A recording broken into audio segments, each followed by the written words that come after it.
They say the Appalachian woods never sleep, only watch. And when the wind stops moving, that's when you realize something else is breathing in the dark with you. Tonight, Dread Scribe writes again. Before we begin, don't forget to like and subscribe for more chilling stories.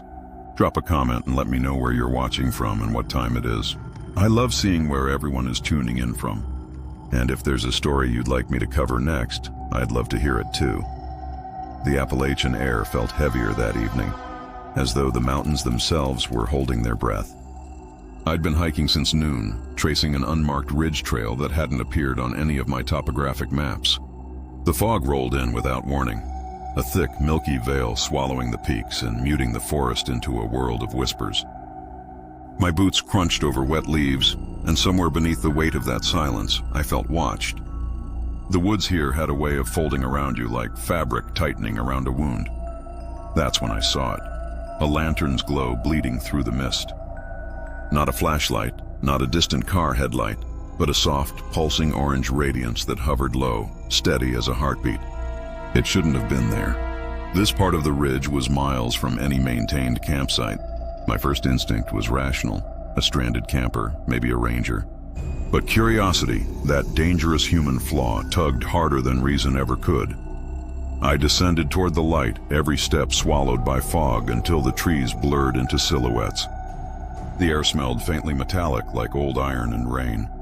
As I drew closer, the glow expanded, revealing the outline of a small building, a park ranger station, the kind built decades ago when these woods were still patrolled regularly. Its windows flickered with the same lantern light I'd seen through the haze. But the strangest part wasn't that it existed, it was that it shouldn't. No map, no record, not even the locals had mentioned anything out here. Inside, the place looked frozen in time. Dust motes hung like constellations in the beam of my headlamp. A desk, radio equipment, a weather log, and a wall clock, all stopped at 6:17 p.m. I checked my watch. It was exactly 6:17. My breath hitched. I tapped the clock's glass, expecting the hands to move, but they remained locked in that same silent defiance. Then, one by one, I noticed the others. 3 clocks in total, each pointing to that same impossible moment. I turned on the radio, half expecting nothing but static. Instead, a faint crackle filled the room, like breathing through gravel. I adjusted the frequency, chasing clarity through the noise. And then I heard it, a voice. My own. Hello? Is anyone there? Please, help me. The words stuttered through the static like echoes trapped in an old vinyl groove. I froze, every hair on my arms rising as I replayed the sound. It wasn't a memory. It wasn't old. It was alive. Outside, the lantern light flickered, its glow fading and returning in slow, deliberate rhythm, like it was waiting for me to notice. My heart drummed against my ribs, my rational mind scrambling for footing. Maybe radio feedback, maybe stress, maybe both. But deep down, a quieter voice whispered something else. What if this ridge was more than geography? What if it was a boundary, a looped breath between moments? The static grew louder. The fog thickened until the world outside the window vanished entirely. And somewhere within that noise, my voice came again, clearer this time. Don't leave. I swallowed the plea like a fishhook and forced my hands to steadiness, turning the radio dial back a fraction. The gain needle trembled, kissing the red like the device shivering.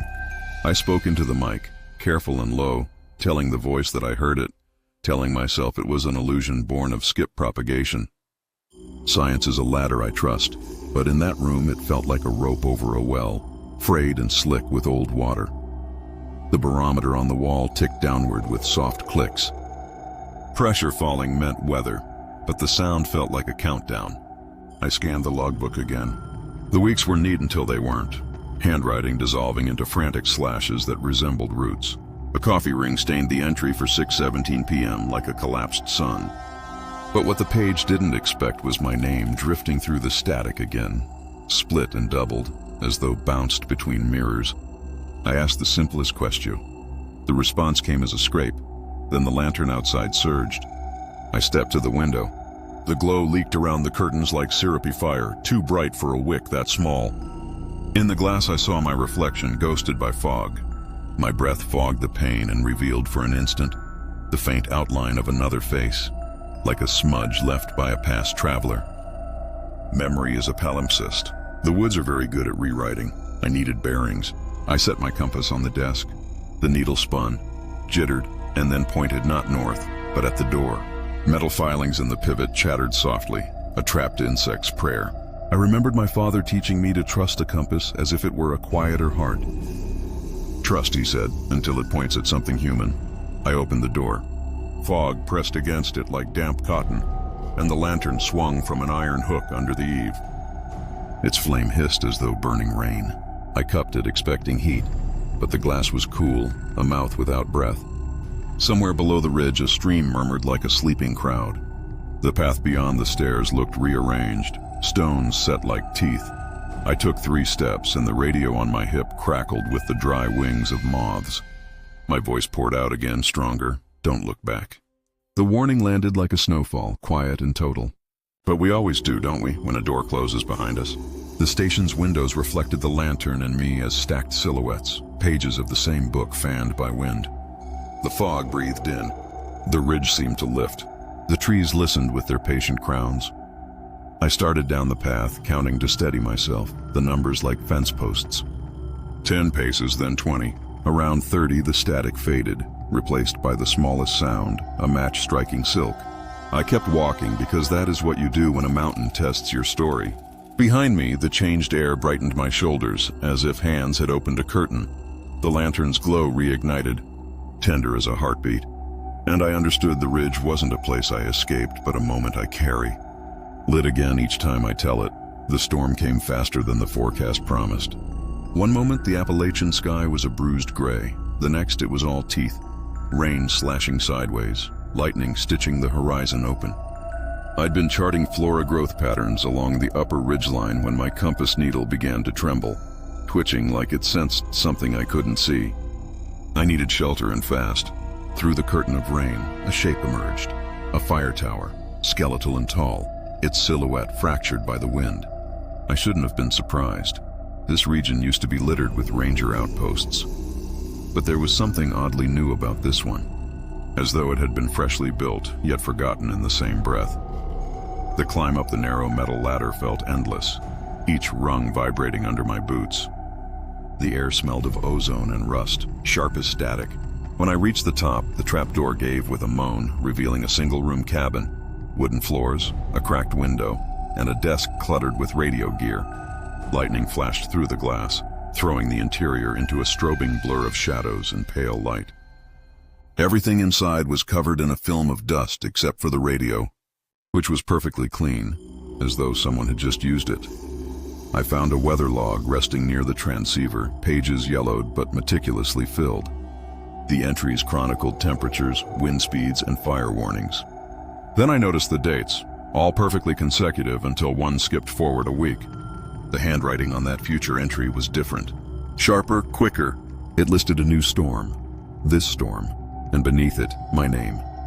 Field researcher sheltering in tower. Arrival 6:41 p.m. I checked my watch. It was 6:41. The thunder cracked so close it felt like the sky itself flinched. I stepped back, heart thudding, scanning the room for any sign of another person.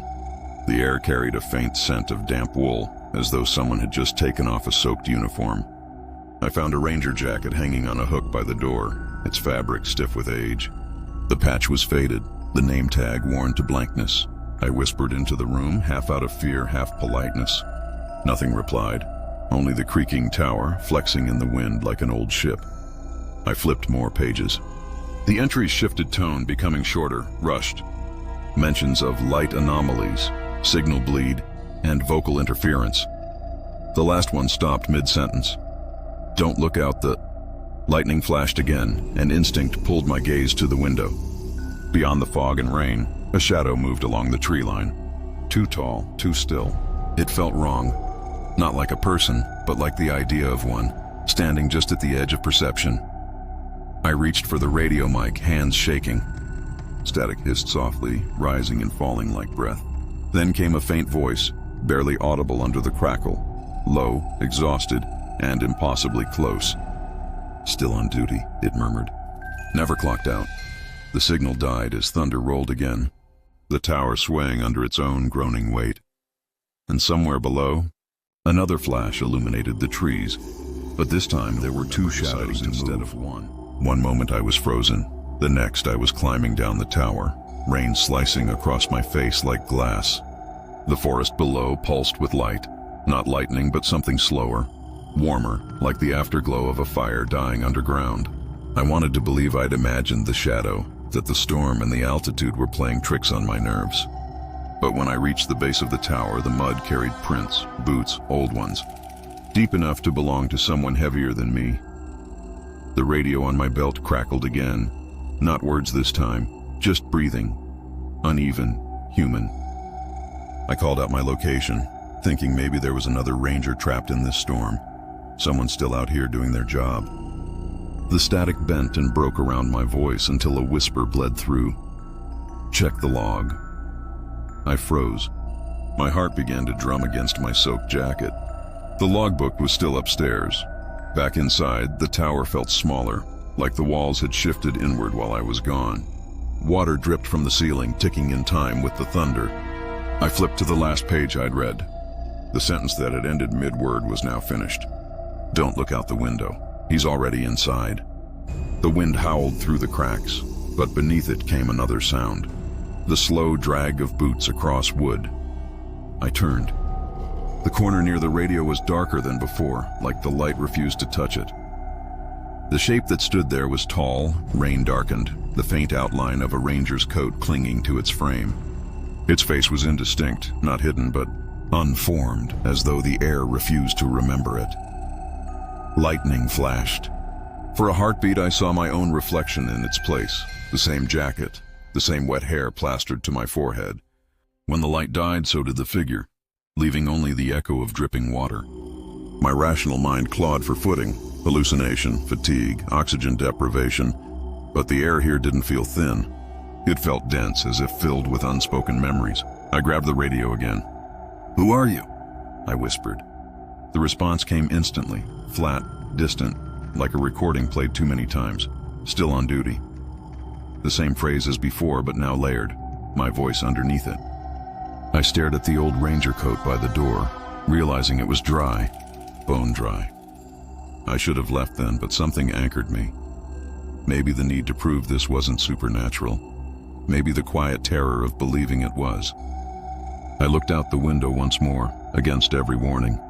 The tree line flickered with another strike of lightning, and there he was, the ranger, standing exactly where I'd been minutes ago, staring up at the tower. When the storm finally broke, I climbed down and left the tower behind. But weeks later, when I checked the ranger registry, I found my own name listed among the staff who'd gone missing here decades ago. Maybe none of us ever really leave. Maybe some storms just keep us clocked in. They say the forest sings to itself after dark, the wind threading through hollow trunks, the water humming beneath stone. But what I heard that night wasn't wind or stream. It was a whistle, 3 short notes, each perfectly even, cutting through the air like a blade drawn slow. It came from the direction of Whistler's Hollow, a gulch so steep and overgrown that even the park rangers avoided it. I'd been stationed nearby, cataloging bird calls for a university acoustic study, and when I played the recording back, my stomach tightened. The pitch didn't match any known species in this region.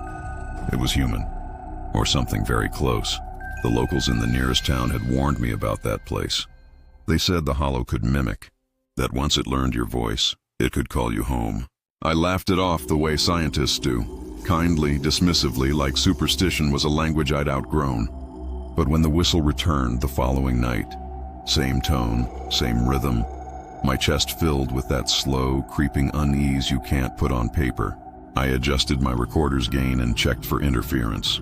Nothing, just 3 clean notes echoing through a valley that wasn't supposed to carry sound. By the 3rd night, curiosity had grown teeth. I packed my equipment and hiked into the hollow. The fog lay low, thick as milk, and the trees leaned inward as if eavesdropping. Every crunch of leaves beneath my boots sounded too loud, too foreign. I reached the center of the ravine, a sunken patch of moss and fallen logs, and set up my mic array. The forest exhaled, and for a moment there was only silence. Then, like a match struck in the dark, it began again. 1 note, then another, then a third. This time, though, there was a pause, followed by something new, a faint, whistled imitation of me. It's strange to hear yourself from the outside. The pitch was slightly off, a semitone lower, but the pattern was exact. The same tune I'd unconsciously hummed while unpacking. The realization hit me like a cold current. The hollow had been listening. My pulse quickened, every instinct screaming retreat, but science asks us to chase what frightens us. So I spoke into the recorder, voice shaking, marking the coordinates, the time, the environmental conditions. The sound stopped the instant I mentioned the temperature. A full minute of silence followed. Then, faint and distant, my own voice played back from the dark, perfectly synchronized with my last words. Not delayed, not echoed, repeated.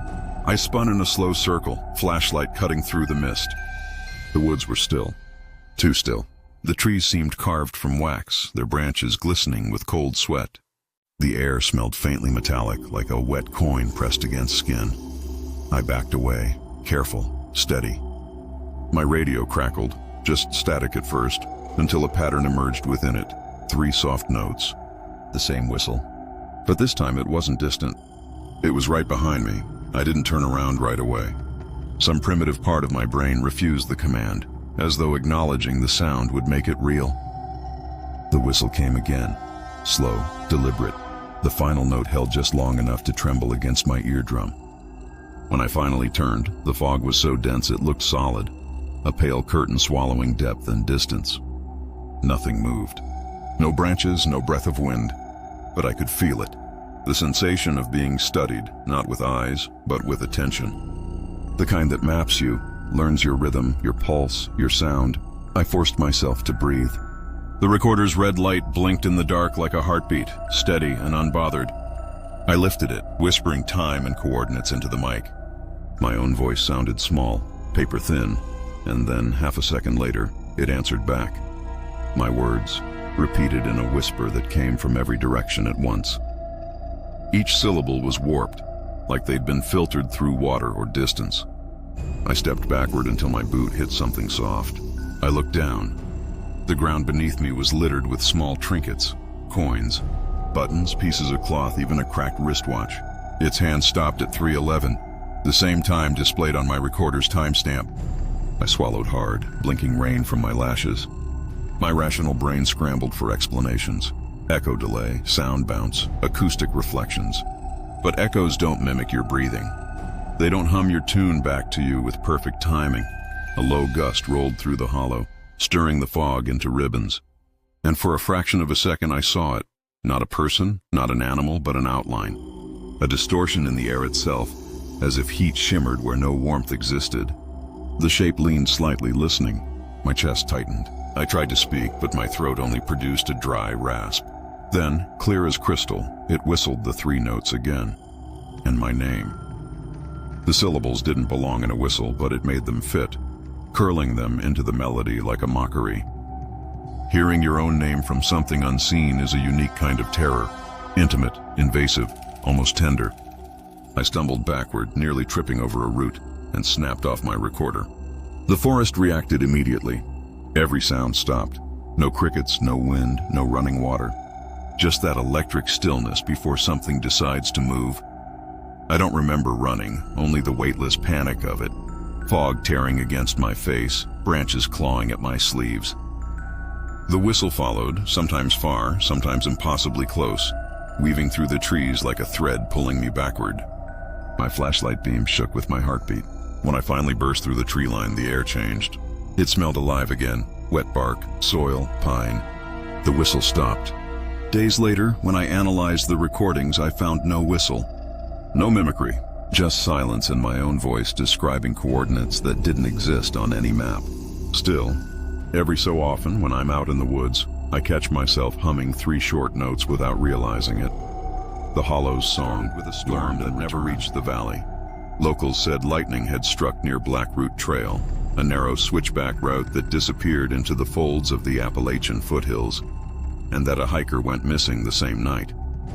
I was part of the small search team sent in 2 weeks later, long after the rain had dried and the footprints had become memories. What we found wasn't a person, not even a campsite. It was a single GoPro, half buried in the soil, its casing cracked and scorched like it had been caught between worlds. The lens still pointed upward, toward the canopy, as if it had been waiting for someone to notice. When I held it, the plastic felt oddly warm, even though the morning air was cold enough to bite. The memory card was still intact, miraculously sealed from water. Back at base camp, we connected it to my laptop, the others crowding behind me. The screen flickered, then came to life. Static, a hiss of wind, and the distorted image of trees swaying under heavy fog. The hiker's voice cut through faintly, calm, methodical. He was narrating his route, time-stamped by GPS coordinates.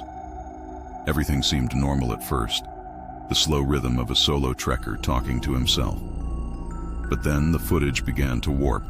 The frames stretched. The exposure bled white around the edges, and the forest seemed to breathe. He reached a clearing none of us recognized. The trees there leaned toward the center, their trunks curving unnaturally, as if gravity itself bent around the space. The hiker's breathing grew sharper. He whispered something about the sound-changing pitch, though we couldn't hear anything but wind. The image blurred, then refocused, and for a brief, impossible moment, the entire forest canopy seemed to pulse with light. Not lightning, not sunlight, something internal, as though the woods were exhaling in slow motion. When the light faded, the hiker was closer to the camera. His face looked drained, streaked with sweat despite the fog. His eyes darted toward something beyond the frame, and he whispered, "It's not the forest. It's watching."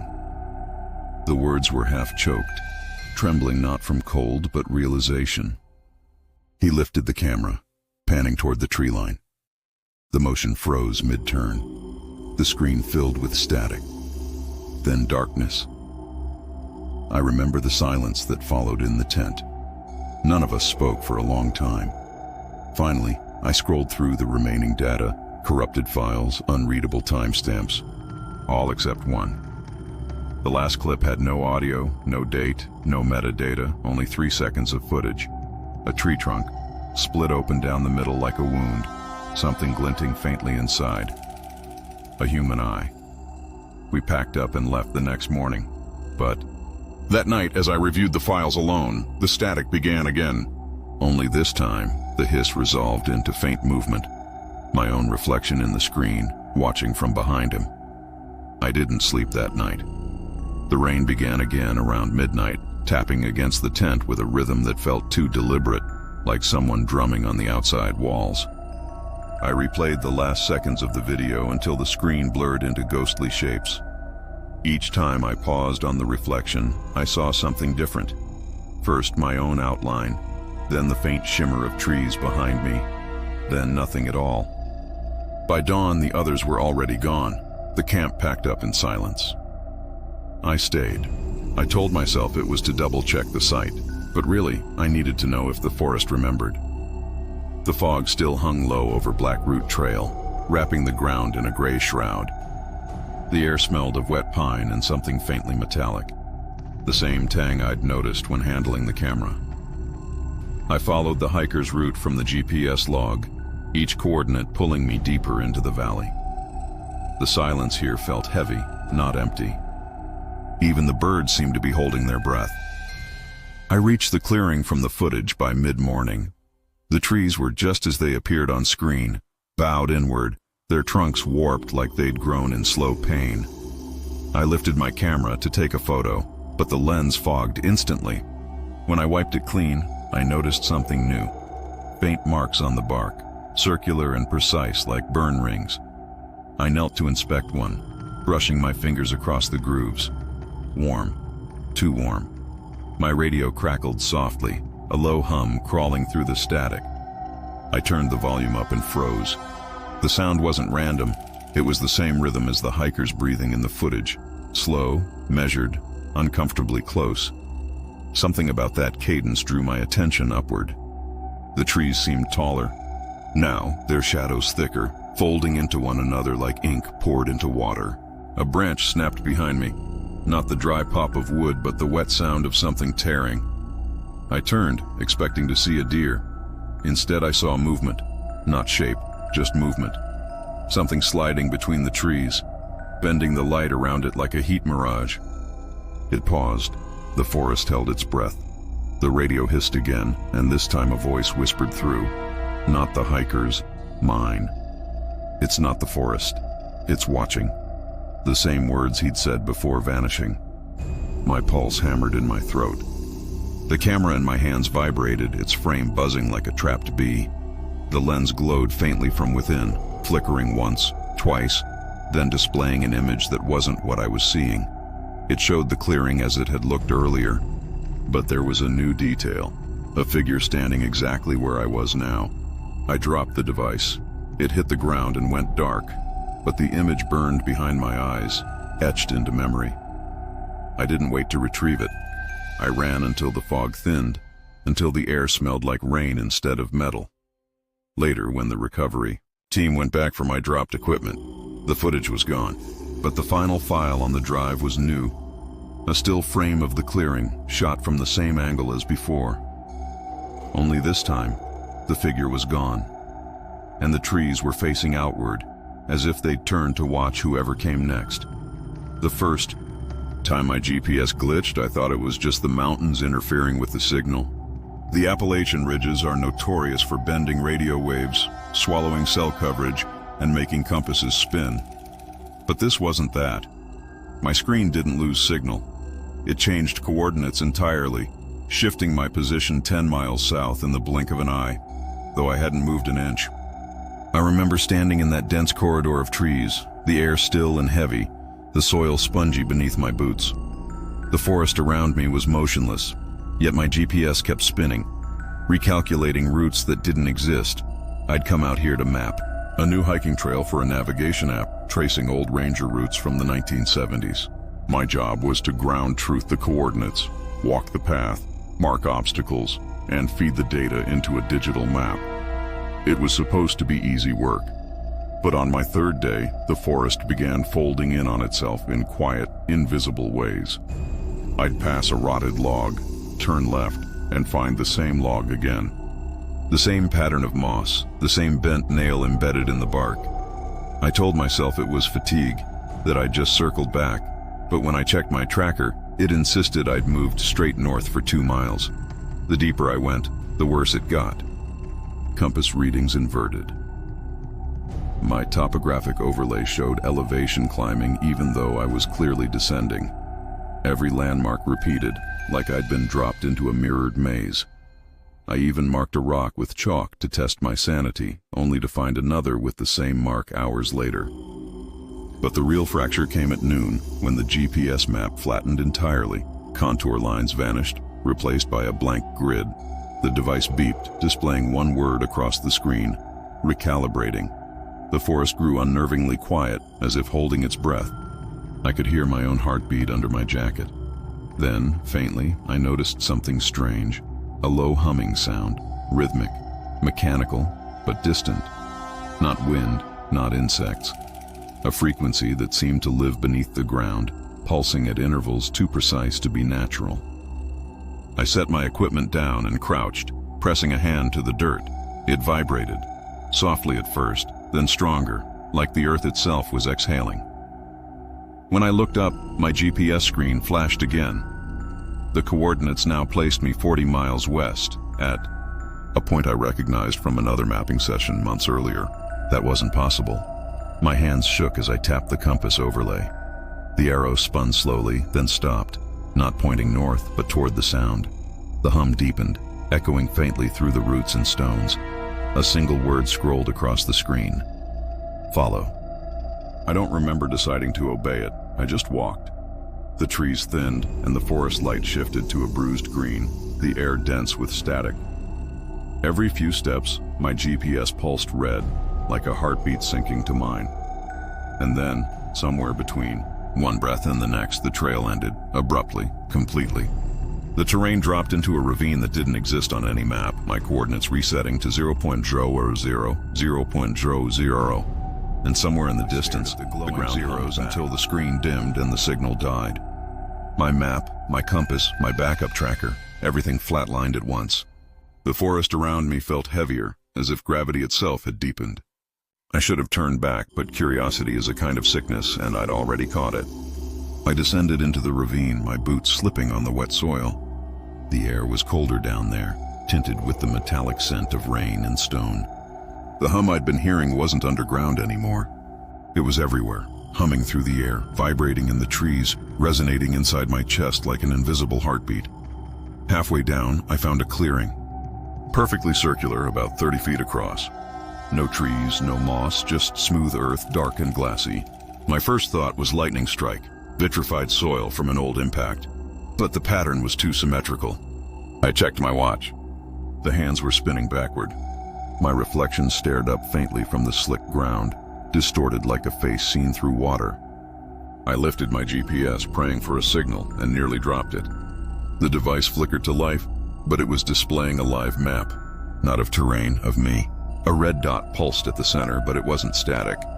It moved slightly ahead of my steps, as if predicting where I'd go next. I followed it.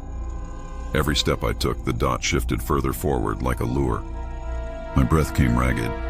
The air buzzed louder, swelling to a near-audible tone, a frequency you feel more than hear. And then the dot stopped. I looked up. A shape stood ahead, just beyond the circle's edge. Human-sized, perfectly still, silhouetted against the fog. I raised my light, but the beam fractured, splitting into red and white bands. The outline dissolved, then reformed closer. I stumbled backward. My GPS glowed red. The word arrived, blinking across the screen. I should have run, but the humming peaked, reaching a pitch so high it felt like my skull would split. And within that frequency, beneath the noise, I heard something familiar, my own voice, whispering coordinates I'd never entered. It wasn't an echo. It was guidance. I looked down.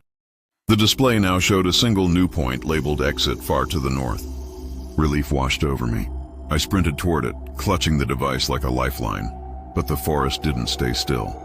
Trees folded inward, roots heaved underfoot. I tripped once, twice, until I crashed against the base of a cedar. My GPS slipped from my grip and shattered, screen fracturing into static light. And in that flicker, just before it went dark, I saw my reflection one last time, standing behind me, holding a working tracker.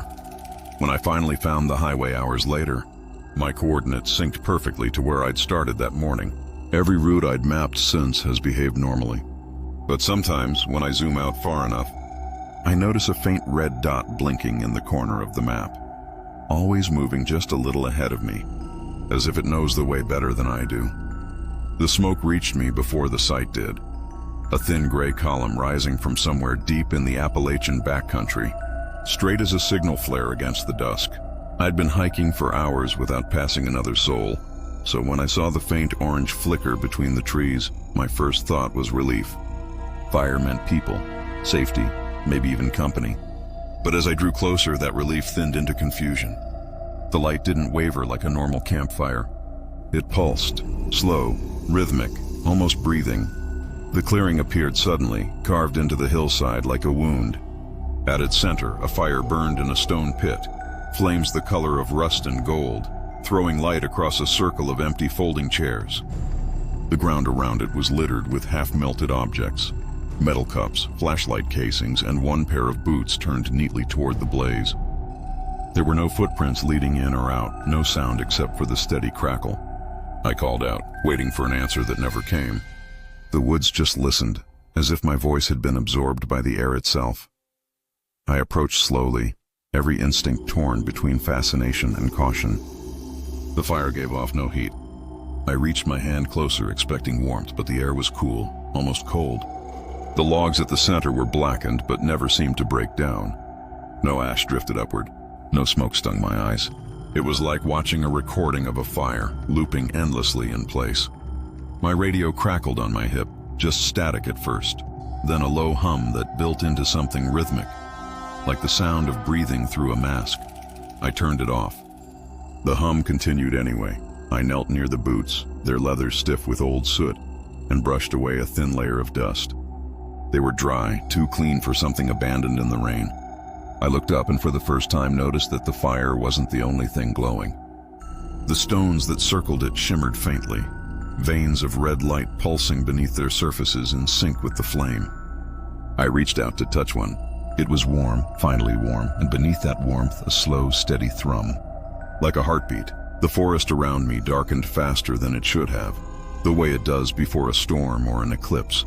I turned on my flashlight, but the beam barely pierced the gloom. The fire seemed brighter now, its rhythm quickening as if reacting to me. The boots beside me shifted slightly, one heel scraping the dirt. I stumbled backward, breath caught in my throat.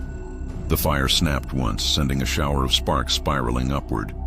But they didn't fade. They hung in the air, glowing longer than they should, drifting toward the tree line before vanishing one by one. That's when I realized the ground around the pit wasn't just blackened. It was burned into a perfect ring, as though the fire had expanded and contracted countless times before. And at the far edge of that ring, half buried in ash, was something new. A second pair of boots, smaller, facing mine. I didn't move for what felt like minutes. The second pair of boots sat just at the threshold of the burned ring, pointed inward toward the flames, as though someone had been standing there only moments ago. The leather was darker, newer, and they looked exactly like mine. Every detail matched: the scuffed toe, the torn lace tip, the faint dust from the ridge trail I'd followed that morning. I knelt, my heartbeat thundering against the silence. The smell of smoke had changed too. It was sharper now, metallic, like wet iron and burnt pine needles. The fire pulsed once more, a deep inhale that seemed to draw the shadows closer. I took a cautious step backward, flashlight shaking in my hand. The moment I did, the fire dimmed slightly, as if exhaling disappointment. Behind me, the forest whispered, leaves shifting without wind, roots creaking softly beneath the soil. The rational part of my brain was scrambling for explanations, residual heat illusions, magnetic interference, after-images. But none of that could explain how my boot prints didn't exist. I looked down. The soil where I'd walked was smooth, undisturbed, as though I'd never arrived at all. A faint crackle echoed from my backpack. My radio had switched itself back on. Through the static came a voice, faint, distorted, but familiar enough to freeze me in place. It was my own, whispering the same words I'd spoken minutes earlier. The fire gave off no heat. I tore the radio free and dropped it. The voice kept playing, caught in a perfect loop, repeating my every observation. The fire gave off no heat. The fire gave off no heat. Then it stopped. The flame surged, bright enough to wash the clearing in orange light. The boots that weren't mine began to smoke at the soles, faint tendrils curling upward. The pulse beneath the stones grew louder, sinking with the thud in my chest. I realized then that the heartbeat I'd felt wasn't the fire's at all. It was my own, reflected back at me, trapped in rhythm. I stumbled closer to the edge of the clearing, desperate to break whatever loop had caught me here. The shadows between the trees thickened, shapes forming and unforming, as if watching. I turned away from the fire, ready to leave, but stopped cold. At the far end of the clearing, another flame had appeared, a second fire, burning low and steady, a mirror of the first. Between them, the ground glowed with faint embers, tracing a perfect path from one to the other. I felt drawn to it, compelled by something both ancient and mathematical, like the rhythm of a heart too big for the body that housed it. I took one step forward. The glow beneath my boots brightened, spreading out in thin, spidery lines. I could feel the hum of the earth again, vibrating through my soles. The fires on either side flared in unison, and for the briefest instant, I saw silhouettes standing beside both, figures that looked exactly like me, leaning toward the light. I ran. I didn't look back until the forest had gone silent again. Yet even now, nights later, I can still smell smoke on my clothes. I've tried washing it out, but it always returns. Faint, persistent, eternal. Some fires, it seems, don't need wood to keep burning. The storm had already swallowed the ridge. Wind screamed through the trees like static across an old radio. Rain clawing at the dirt path as if it wanted to erase it. I'd been hiking since morning, my gear soaked through, my flashlight guttering in the downpour. When I saw the faint outline of a structure ahead, wood, glass, something square in a world of crooked trunks, I didn't hesitate. The door was unlocked, its hinges moaning as I pushed inside. Warmth didn't greet me, only stillness. The air smelled of cedar and something faintly electric like ozone. It was a one-room shack, A cot, a small table, a cracked window that shuddered in the wind. Lightning flashed, painting the walls in pale blue. I heard my breath echo once, and then again, delayed by a few seconds. Not an exact copy, but an imitation. My exhale came back thinner, warped, as though replayed through an old speaker. I stood very still. The rain softened outside, muffled by the dense fog. Then it happened again. A small noise, the scrape of my boot, returned with an echo just a moment too late. I tested it. I snapped my fingers. The sound bounced back, delayed, distant. Then curious, I whispered a word. "Hello." The reply came in perfect mimicry, my own voice soft and strained. "Hello." But the timing was wrong. The echo arrived before I'd finished speaking. I laughed nervously, convincing myself it was just acoustics, the sound bending around the cabin walls, caught between mountains. Yet when I tried again, the echo didn't copy me at all. I said, "Who's there?" And the voice replied, "Don't." The storm growled overhead and I froze. The word hadn't been mine. The pitch was close, but the rhythm was off, like someone learning to speak through imitation. I scanned the cabin with my flashlight, its beam flickering over the cot, the table, the warped planks of the floor. No movement, no tracks, just the quiet hum of air. I exhaled slowly and turned to leave. Then my own voice came from behind me, whispering in that same fragile tone. "Stay." Every muscle in my body locked. I turned, beam trembling across the walls. Nothing, just shadows and rain streaking the window. But the echo didn't fade this time. It lingered, layered with my own breathing. I spoke again, trying to regain control, narrating my movements like a scientist recording data. The echoes followed, speaking seconds before I did, as if the air itself anticipated my thoughts. Lightning tore across the sky, flooding the room in white. For a brief, searing instant, I saw something in the reflection of the glass. Not a face, not a figure, but a distortion, as though sound itself had taken shape. Then it was gone. The silence that followed was absolute, a kind that felt like holding one's breath in deep water. I thought the storm was easing, but I was wrong. The real storm had only just learned to speak. I stayed because leaving suddenly felt dangerous, like movement might wake something that was only pretending to rest. The echoes had quieted, but not completely. When I shifted my weight, the floor creaked, and the same sound returned an instant later. Softer, closer.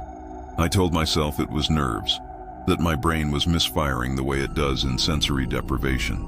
But deep down I knew the cabin was listening, not just reflecting my sounds, but absorbing them, turning them into something else. I sat on the cot, watching the window drip with thin lines of rainwater. The storm had slowed to a steady hiss. Every few minutes a whisper of my voice would come back to me, faint repetitions of earlier phrases. "Who's there?" "Stay." "Hello?" The words overlapped, weaving through one another like a conversation between ghosts. I took out my recorder and pressed play, expecting to capture the phenomenon. The tape whirred, clicking softly, but when I rewound it, the playback didn't match reality. There was no thunder, no rain, no breathing, only the faint sound of my voice saying things I had never said. "Keep talking," it whispered. "We forget if you stop." My throat tightened. I turned off the device, but the whisper kept going, looping under my heartbeat. I moved toward the door, hand trembling on the handle, and the echo spoke again. My own tone, but with the weight of something older beneath it. "Not yet." The metal handle felt slick, like it had been sweating. I forced it down and pulled the door open. Wind roared through the trees, carrying 1,000 fragmented sounds. Laughter, crying, my name stretched thin across the valley. It was like the forest had become a mouth, replaying every noise it had ever heard. I stepped outside into the storm. The rain was lighter now, yet each drop hit the ground with unnatural precision, as if timed. Behind me, the cabin door slammed shut. The echo arrived half a second later. Two sounds where there should have been one. Lightning flashed again, throwing the cabin into silhouette. In that flash, I saw movement in the window. A figure standing exactly where I had been moments earlier, hand resting on the cot. I blinked, and it vanished. The next echo whispered from the trees, "Don't leave me here." My flashlight flickered out, plunging the woods into silver fog. The sound was everywhere now, overlapping, the cabin, the trees, the sky, all returning pieces of my own voice, until I couldn't tell which belonged to me. I started running, desperate for silence. My boots splashed through mud, every step coming back doubled. When I finally stopped, chest heaving, I realized the forest had fallen still again. No echoes, no rain, just quiet. I looked behind me. The cabin was gone. When I reached town days later, I played back the recorder one last time. The tape was full of whispers layered over each other, rising in waves. At the very end, a single clear voice, my own, said, "Welcome back to the cabin." Then the recording stopped, and from somewhere deep inside the device, the faintest sound replied, "Hello?" The creek had frozen clean that winter, the kind of cold that makes sound brittle. Even my breath cracked when I exhaled. I'd come out with a small research group to record thermal patterns beneath the ice, studying how trapped air pockets affected water temperature. It was routine fieldwork, or so I thought. But on the third night, as the sun fell behind the ridge, I noticed something strange beneath the ice. Not air, not fish. Light. It pulsed faintly, a soft amber glow moving slow beneath the frozen surface, drifting with the current. At first I thought it was reflection from our campfire, but when I stepped closer, the firelight didn't reach this far, and the glow kept moving, perfectly smooth, like lanterns floating under glass. The others were asleep, their tents just shadows in the trees. I crouched, pressing my gloved hand to the ice. It was warm, just a whisper of heat, but enough to send a pulse through my fingertips. Curiosity pulled harder than fear. I fetched my thermal camera and scanned the creek. The display showed streaks of pale orange beneath the surface, heat signatures, human in shape but motionless. They stretched along the bend like a procession, all facing upstream. My pulse quickened as I adjusted the focus. The outlines were unmistakable, shoulders, arms, even faint halos of breath. People. But the thermal feed glitched, fracturing into static bands. When it returned, the shapes were gone. The creek was black again. I wiped my lens, trying to steady my breathing, telling myself it was interference from the water's movement. Still, I couldn't shake the image of those glowing forms beneath the ice, silent and waiting. Then came the sound, a low vibration, more felt than heard. The ice hummed beneath my boots and the surface fogged over like frost growing backward. My flashlight flickered once, twice. Through the beam, I saw something shift below, not light this time, but motion. The water beneath the ice rippled upward, pressing faint bulges along the surface, as though something underneath was trying to breathe. I stumbled back, my boot cracking a thin line into the surface. The glow returned, brighter now, golden white, racing along the crack like liquid fire. It curved toward me, following the fracture in slow pursuit. I fell to my knees, crawling backward to solid ground. But the light kept advancing, seeping along the veins of ice like it recognized the path I'd taken. When I looked down again, I saw faces, pale, distorted, gazing up through the frost. Eyes open, mouths closed, hair drifting in unseen currents. My flashlight dropped into the snow beside me, beam rolling away. The ice below my palms pulsed with warmth once more, steady as a heartbeat. Then the warmth disappeared. The glow vanished. The creek went black again, silent except for the faint ticking of ice shifting in the current. I scrambled up the bank, breath clouding in frantic bursts. When I turned back, the frozen water reflected only my own face, but my reflection found me sitting at the bank, eyes fixed on the ice. I told them pieces of the truth, just enough to sound rational. "Thermal interference," I said. "Maybe gas pockets ignited beneath the surface." They nodded, comforted by the logic, but I could tell none of us believed it. That night I couldn't stop thinking about what I'd seen. Those slow, deliberate shapes and the strange way the creek seemed to breathe. When everyone turned in, I slipped away again, camera in hand. The moon hung low, painting the forest in dull silver. The creek shimmered faintly beneath its crust, and when I knelt, I saw faint threads of light swirling just below the surface, like veins pulsing in time with the flow. I pressed the camera lens against the ice, my breath fogging the viewfinder. The thermal feed was blank, no warmth, no movement, nothing but cold. Then the image blinked, and the screen filled with silhouettes. Dozens of them, brighter than before, clustered near where I'd stood the previous night. Their postures were different this time, no longer drifting but standing upright, heads tilted toward the ice. For a moment, I thought they might be reflections, until one of them raised a hand and placed it against the underside of the frozen sheet. My stomach dropped. Slowly the others followed, palms pressing upward, the light intensifying under each touch. My camera trembled in my hands as the ice began to moan, a long, low sound like a sigh from beneath the earth. The glow spread outward, tracing cracks across the surface like lightning captured in glass. I backed away, but the ice fractured. Where I'd knelt, a hairline seemed racing toward the far bank.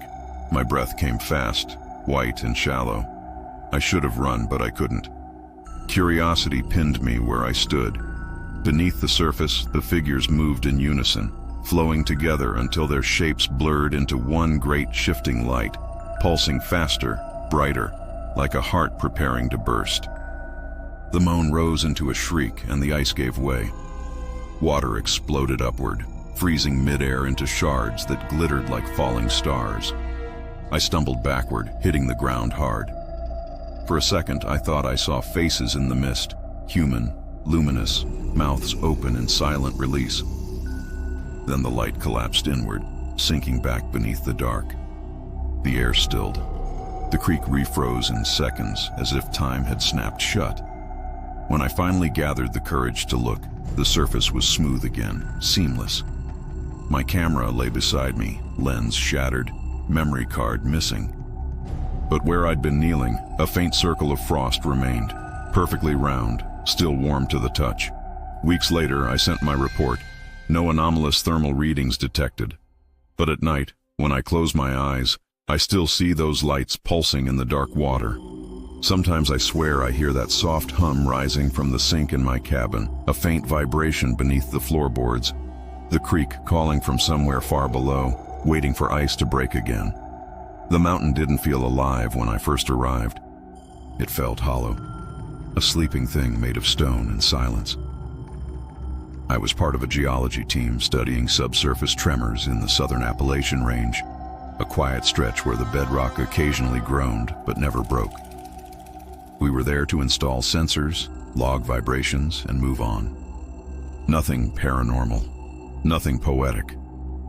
But the longer I stayed, the more I realized the ground had a pulse. It started small, faint rhythmic thuds beneath the soil, subtle enough to confuse with distant thunder. Our instruments registered them as micro-tremors, each lasting exactly 12 seconds, repeating every hour.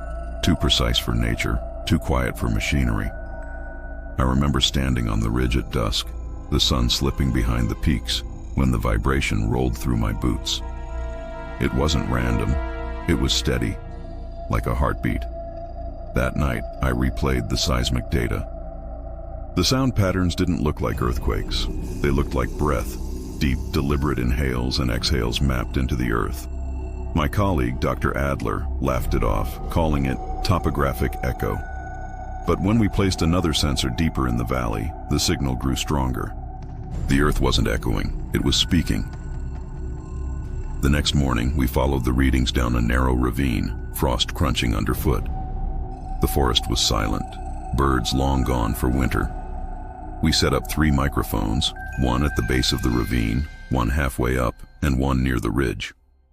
The first recording captured nothing but wind. The second picked up the same 12-second rhythm. The third at the ridge captured something else entirely. Low-frequency modulation, faint but structured, like syllables buried beneath the rumble. That night, we amplified the sound. A distorted murmur filled the tent, low and uneven, as though spoken through stone. I couldn't make out words at first, just patterns, repetition.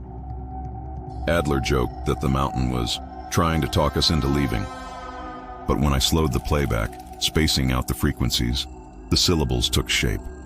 Words, old, heavy, unplaceable, and yet, somehow, they formed a sentence in English. You walk on my ribs. We sat there in stunned silence. The wind outside howled through the canvas, making the tent shiver. Adler insisted it was coincidence. that human brains impose language on chaos. I almost believed him until the next tremor arrived. It was louder this time, the rhythm so strong it rattled the coffee cups on the table. My seismograph needle jerked violently, printing a perfect repeating waveform that looked almost handwritten. I stepped outside, flashlight trembling in my grip. The ground was vibrating under the snow, small ripples spreading through the frost like breath through lungs. When the sound came again, I swore I heard something inside it. A tone almost human, humming from below. And then, clear as glass through ice, the mountain whispered, "Don't dig deeper." I froze, every muscle locking in place. The vibration stopped. The world went silent. Adler's voice broke over the radio, asking if I'd felt that, but I couldn't answer. Because as I looked down, the soil beneath my boots was still trembling, not from below, but from within. We left the sensors running through the night, but none of us really slept. The tent walls seemed to breathe with the wind, swelling and collapsing like lungs. I dreamed of roots moving in slow motion beneath me, wrapping around stones the way fingers grasp throats. At dawn, Adler woke me with a hand on my shoulder, his face pale. "You need to hear this," he said. His laptop was already open, the audio file looping through the speakers. The mountain's hum had returned, stronger, closer, but now the rhythm was broken. Not breathing anymore. Speaking, the new sentence was shorter, clearer. "Still hungry." I told him it had to be a prank, interference from our radio relay. He didn't laugh this time. The waveform on the screen pulsed like a heartbeat, each beat shaking the tent poles. I stepped outside into the cold. The world hushed and heavy, snowflakes drifting in lazy spirals. Beneath the crust of ice, I could feel the same slow vibration in the soles of my boots. It wasn't seismic. It was personal, almost curious, as if the ground were listening for me to reply. We followed the readings back toward the ravine, carrying a portable recorder. The frequency spiked near a collapsed section of the slope. There, half buried under roots and rock, was an opening no one had noticed before, a small sinkhole, barely wide enough to crawl through. Warm air drifted from it, smelling faintly of rust and wet clay. Adler wanted to mark it and return later, with a full team, but the signal was loudest here, the words threading through the static like veins of gold. I dropped to my knees and lowered the microphone into the hole. The speaker hissed, then spoke again. "You were lighter once." My breath caught in my throat. The voice was calm, deep, resonant, not menacing but ancient, as though it had learned patience by waiting through centuries of erosion. I asked a question before realizing how foolish it was. "What are you?" The answer came as a tremor so strong it knocked the recorder from my hands. The snow shivered off branches above, tumbling around me like soft ash. The sound followed, a low rhythmic growl that grew into words. "I am older than hunger. I am the mouth that remembers." Adler shouted for me to move back. The slope groaned, earth shifting like something exhaling underground. The hole widened by inches, soil spilling inward as if pulled from below. We ran, stumbling through the snow, until the sound faded behind us and the ground steadied again. When we looked back, the sinkhole had sealed itself, leaving nothing but smooth dirt where the opening had been. Later, when we analyzed the data, we found no trace of the voice, only silence where the waveform should have been. But the patterns were still there, faintly imprinted across the readings, forming a rhythm that matched a human pulse. Sometimes I think about that last message, the one the earth never got to finish. Because if the mountains can remember hunger, then maybe every step we take, every road, every footprint, is just another echo, a faint rhythmic hiss threading through every recording I'd made in the Appalachians. At first, I dismissed it as interference, the leftover hum of wind against a microphone or low-band radio bleed. But when I lined up the files from each encounter, the lantern on the ridge, the tower, the hollow, the creek, something impossible appeared. The noise wasn't random. It formed a repeating pattern, a pulse that linked them all together. Each incident carried the same hidden frequency, identical down to the millisecond. Whatever was out there had been following me, speaking in code through the earth itself. I stayed up all night mapping the signal, translating sound into image, image into number. When the spectrogram finally stabilized, my screen displayed a cluster of coordinates. Not spread across the mountains, not scattered as I expected, but converging. They pointed to a single place. The ridge where I'd first seen the lantern. The place where the trail bends, and time feels like it folds in on itself. By morning, I was already driving.